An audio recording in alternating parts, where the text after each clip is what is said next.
Welcome to the deep dive. And today we're doing something a bit special, a rugby obsession deep dive. Yeah, looking forward to this one. Absolutely. We're jumping into a story that, well, it's certainly got the rugby world talking. A pretty serious accusation from a huge name in the sport. Warren Gatland, yeah. Yeah, Former Lions coach. exactly. And it's precisely this kind of complex situation we love to, unpack here, go beyond the headline. Get into the real detail. Our mission today, we're going to walk through Gatland's specific claims, step by step. Claims of spying against the Springboks, against Rassie Erasmus during that really intense 2021 series.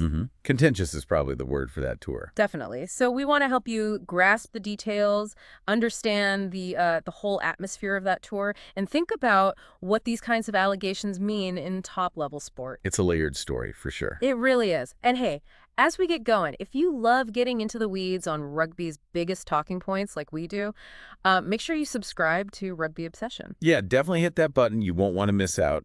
Okay, so let's set the scene. To really get the weight of what Gatland's saying now, we need to rewind to 2021. The British and Irish Lions tour to South Africa. An absolutely brutal series. 3 tests. Springboks won it 2-1 in the end, but wow, that scoreline barely tells the story, does it? You're not even close. Yeah. That tour was, well, controversial doesn't really cover it sometimes. It was marked by that very public, often quite bitter, spat between Gatland coaching the Lions and Rassie Erasmus. Who was SA's director of rugby then, but very hands-on. Very hands-on, yeah. And that personal tension just simmered underneath everything, added a real edge to the whole series. And speaking of controversy, you can't talk about that time without mentioning the Erasmus video leak. Oh, absolutely. The hour-long critique of the officials. Yeah, criticizing World Rugby, the refs, Right. which, of course, led to that pretty lengthy ban for him eventually. That whole episode just created this almost unprecedented media storm around the tour, magnified everything. And the backdrop was just unique anyway, wasn't it? Totally unique. Remember, this was all happening during the pandemic, played behind closed doors. Right, no crowds at a Lions series, imagine. It's surreal to even think about now. It created this really strange, quiet atmosphere in these massive stadiums. Plus, the tour itself nearly got called off. Because of positive COVID tests, yeah. Exactly. Disrupting preparations, adding this layer of, fragility and uncertainty to an already high-pressure cooker environment. Every little thing felt amplified. Okay, so with that extraordinary, almost bizarre backdrop established, let's get to the main event. Gatland's recent column in The Telegraph, The Bombshell. Yeah, this wasn't just an off-the-cuff remark. This was him laying out in detail his suspicions of being spied on.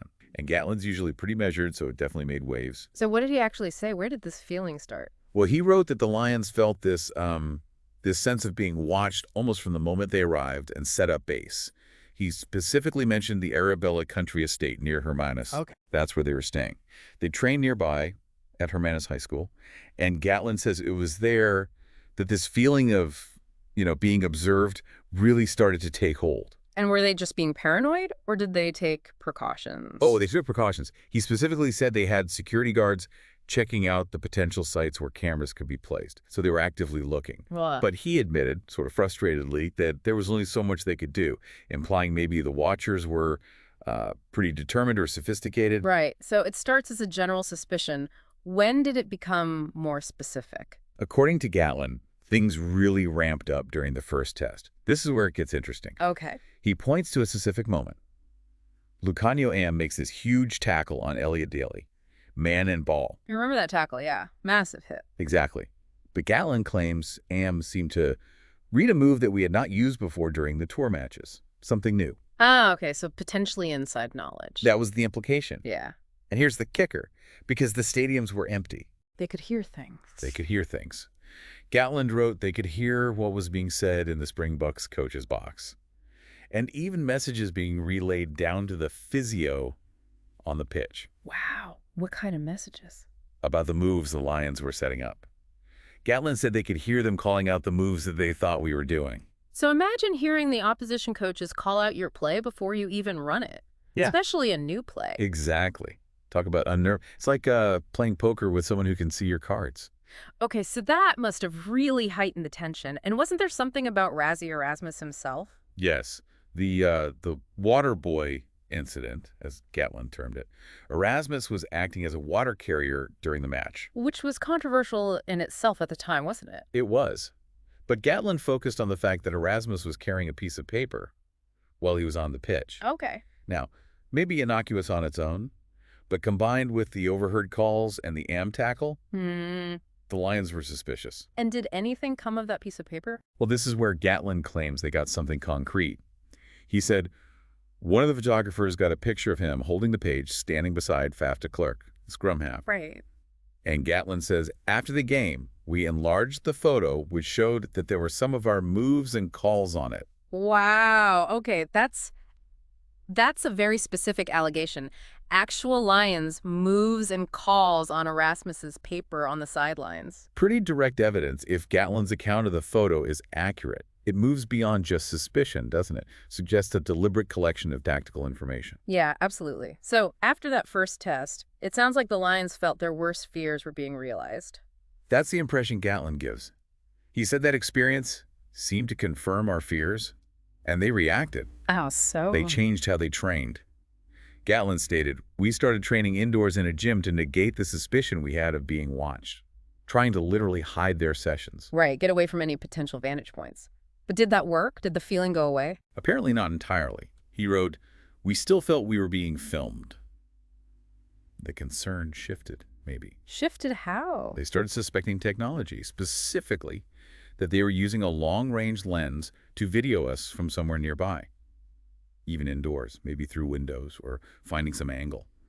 It paints a picture of a team feeling pretty besieged. Constantly looking over their shoulder, basically. Yeah. And then comes the sort of postscript confirmation, according to Gatland. This was after the tour finished. Long after, yeah.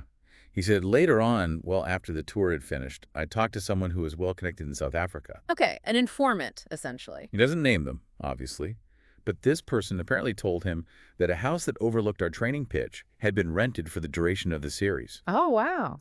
And that a long-lens camera had been placed in the top corner of the house to record us. So a dedicated surveillance operation, if that source is correct, renting a house specifically for that purpose. It sounds incredibly elaborate, doesn't it? Persistent, planned. If true, it completely undermines fair play. You can really hear the frustration in Gatland's writing about this. He said, it was so frustrating because you go on tour with plans, but if the opposition knows what they are, they can plan to defend them. Yeah, it neutralizes your strategy, especially in rugby. Right. That's a key point, isn't it? How much does this kind of info actually matter in rugby compared to maybe other sports? It matters hugely. Gatland himself contrasts it with football, which can be more about individual moments. Rugby, though, is so reliant on structure. Set pieces, pre-called moves. Exactly. Line-out calls, scrum variations, specific backline patterns practiced over and over. These are your weapons if the opposition knows your line-out calls. They can contest the throw, disrupt them all. Precisely. They can set their defense perfectly. It's not just losing surprise. It can force you to ditch huge chunks of your game plan mid-series, under pressure. It fundamentally changes the contest. A massive strategic advantage, that. Absolutely. And Gatland seems to think this wasn't just a one-off for that tour. He actually said, I think there is a lot of it going on in the game at the minute. Suggesting it's maybe a wider issue in rugby, teams pushing the boundaries. That's the implication. Raising questions about, where does diligent opposition analysis stop and something else begin? It's a blurry line sometimes. It really is. And if you want to stay on top of these kinds of stories, the ones that really get you thinking about the sport, just a reminder to subscribe to Rugby Obsession. We delve into this stuff all the time. Yeah, we really try to get beneath the surface. So this whole situation, it does push us to think about that line, doesn't it? Between smart preparation and, well, spying. Every team watches video, analyses opponents. Of course, that's standard practice. But Gatland's alleging something more direct, more covert, acquiring information maybe not through public means. So where do you draw the line? What's acceptable? That's the million-dollar question, isn't it? Yeah. For some, maybe anything goes if you don't get caught. For others, certain methods just violate the spirit of the game, undermine fair competition. And even if these things aren't proven definitively, the suspicion alone can be damaging. Hugely damaging. It creates mistrust between teams, coaches, maybe even players. It can sour relationships and affect future tours, future interactions. it just hangs in the air. Yeah, the integrity question is huge. It makes you think about the pressure to win in professional sport, how far teams might be tempted to go. And that's why digging into these stories like we're doing now is so valuable. You move past the headlines, you look at the context, the specifics, the potential impact. Yeah, you get a much richer picture of what's actually going on. It's about understanding all those complex layers of pro sport, the strategy, the personalities, the pressure, the controversies. So, turning it over to you, our listener, what's your take on this? How do you feel about allegations like spying in sport? Where do you think that line is between fair analysis and unfair advantage? We genuinely love to hear your thoughts on this one. Drop your comments, share your opinions. It's a really fascinating debate. Okay, so let's just recap quickly. We've dived into Warren Gatland's pretty detailed claims about alleged spying during the 2021 Lions tour. From those initial suspicions at the training ground near Hermanus. Right, through to the specific incidents in the first Test the Am tackle, hearing the calls in the empty stadium. And that alleged photographic evidence involving Erasmus and the piece of paper with lions calls on it. Plus, that later sort of alleged confirmation from the South African source about the rented house and the camera. And that's really the value of doing a deep dive like this, isn't it? It's not just about reporting an accusation. No, it's about understanding the context, the details, the potential significance. It gives you, the listener, a much deeper insight than just a quick news hit. Reveals those undercurrents, the strategic gamesmanship that happens at the elite level. Definitely. So here's something to mull over as we wrap up. Putting aside the question of proof for a moment, just consider the impact of suspicion itself. The idea that maybe your opponent has illicitly gained access to your plans. How does that shadow affect the spirit of competition in a game like rugby? Yeah, how does it change the dynamics, the trust, the relationships, maybe even how future tours are approached? It adds this invisible layer of tension and complexity, regardless of the ultimate truth. Absolutely. A really interesting thought. And the conversation definitely continues. We really encourage you to subscribe to Rugby Obsession for more deep dives and analysis like this, and keep following the deep dive for more explorations into the stories shaping sport and culture. Thank you so much for joining us for this Rugby Obsession deep dive. We really enjoyed digging into this one with you. Yeah, thanks for tuning in. And we look forward to you listening to our next episode.